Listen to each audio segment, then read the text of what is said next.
In ancient times, Ephesus was a major commercial port. That's why it was such a huge city.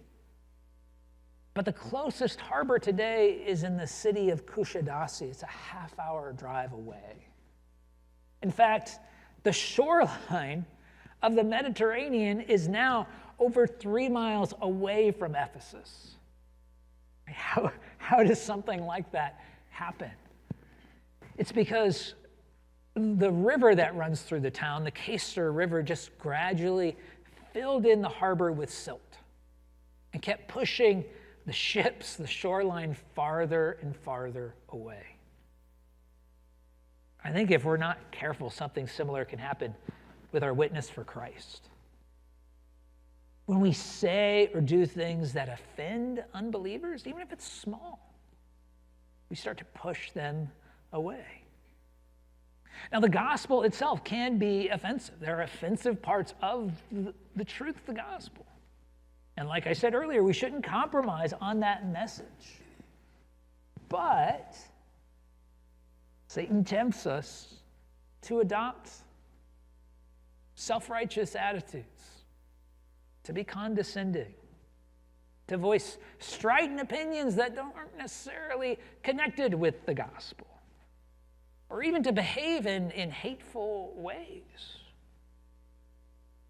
And I think sometimes we might even assume that that's part of what it means to follow Jesus, because it becomes woven into the culture sometimes of Christianity at large.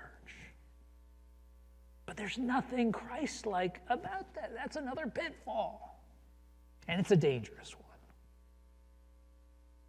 And so even when those unnecessary offenses seem minor, they just build up and push people farther and farther away from the safe harbor of eternal salvation. So Paul and the Christians in Ephesus managed to avoid that pitfall. And because they did so, this conflict with the silversmiths in Ephesus just kind of dies out. Take a look at Acts 19, verses 35 through 41. It says, "And when the town clerk had quieted the crowd, he said, 'Men of Ephesus, who is there who does not know that the city of the Ephesians is temple keeper of the great Artemis and of the sacred stone that fell from the sky? Seeing then that these things cannot be denied, you ought to be quiet and do nothing rash. For you have brought these men here who are neither sacrilegious nor blasphemers of our goddess. If therefore Demetrius and the craftsmen with him have a complaint against anyone, the courts are open and there are proconsuls, let them bring charges against one another. But if you seek anything further, it shall be settled in the regular assembly. For we really are in danger of being charged with rioting today, since there is no cause that we can give to justify this commotion.' And when he said these things, he dismissed the assembly." So town clerk could also be translated as scribe or secretary. This official probably functions like a mayor or a city manager. And his speech shows how deeply rooted their beliefs were. I mean, he considers this story of a sacred stone falling from the sky as undeniable proof that Artemis had chosen them to be the keepers of her temple. And that responsibility was this huge source of pride for them. But you can imagine where the Christians in town might have been tempted to mock that legend. Right? They could have cursed Artemis. They might have even wanted to vandalize the temple in some way. And you could even argue that there's maybe biblical basis for doing so in the Old Testament, because you have stories. Think about it. In Exodus 32, as Moses comes down from Mount Sinai and finds the Israelites worshiping the golden calf, he has it ground up and makes them drink it. Right? Or then you turn to the prophets, and prophets like Isaiah ridicule the worship of idols. They make it look like the most foolish thing in the world. But the difference in those stories is that they concerned the people of Israel, who knew better. God had revealed himself to them and given them his word. And so it was foolish when they chose to ignore it because they knew better. That wasn't the case with the idol worshipers of Ephesus. They were blinded to God's truth.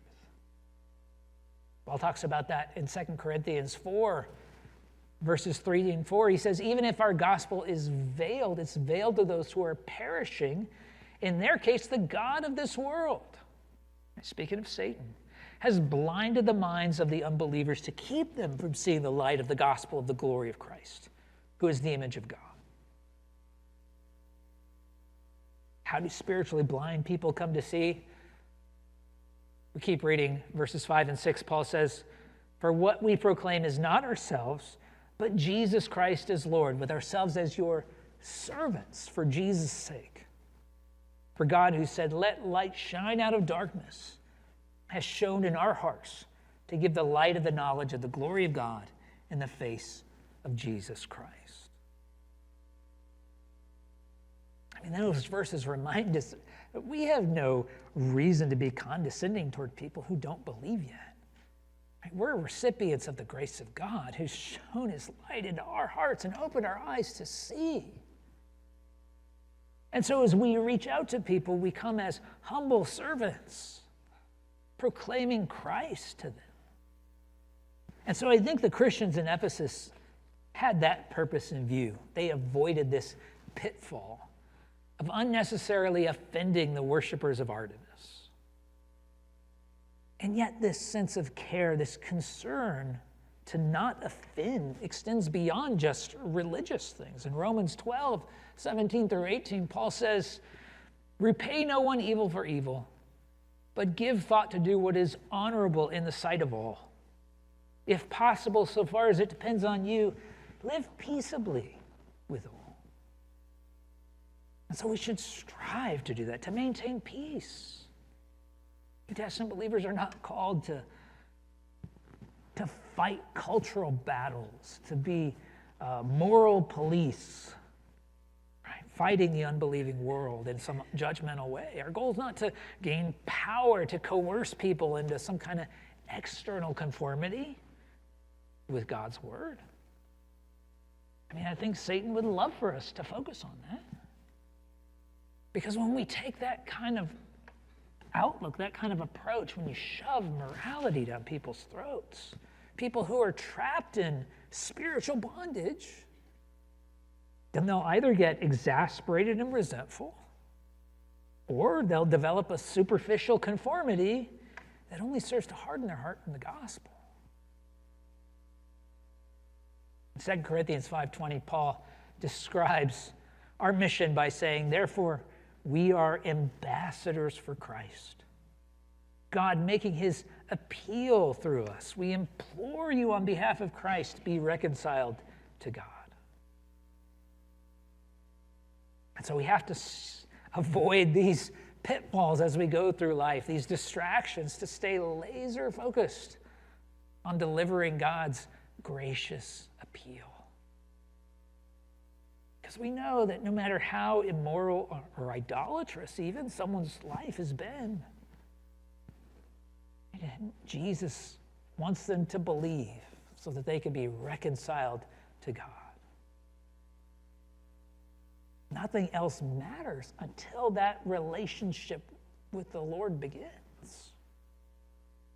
And once it does, then and only then can true spiritual change begin in someone's life.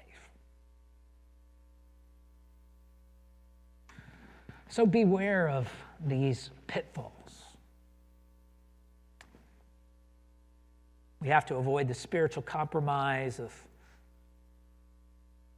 communicating the essential truths of the gospel and the essential commitment of following Christ.